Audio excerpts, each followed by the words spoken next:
Hi, I'm Terry Ord from the School of Biological Earth and Environmental Sciences. Many of us are now using asynchronous or pre-recorded video lectures as part of our courses. These lectures do come with problems, however. If you're using something like Echo 360, have a look at your analytics. When I did so, I was shocked to see that even at the start of my course, only a portion of students were bothering to watch my lectures in full. By the end of the course, this had dropped to less than 50%. There is a solution, however. You can use H5P to create interactive video lectures. There are two formats that you can use.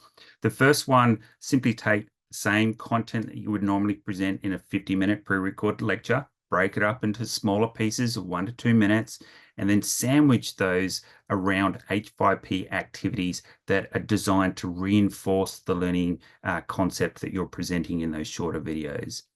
An alternative way of doing it is a more complex, self-directed or choose your own adventure style video lecture.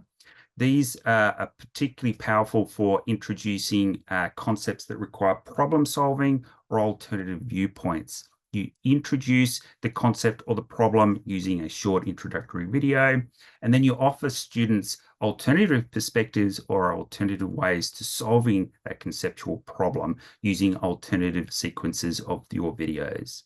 Don't be worried if you're not familiar with H5P. The PVCE do know how to create these interactive video lectures for you.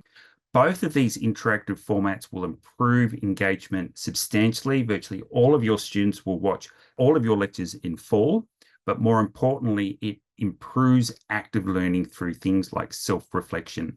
So it will improve your learning outcomes as well.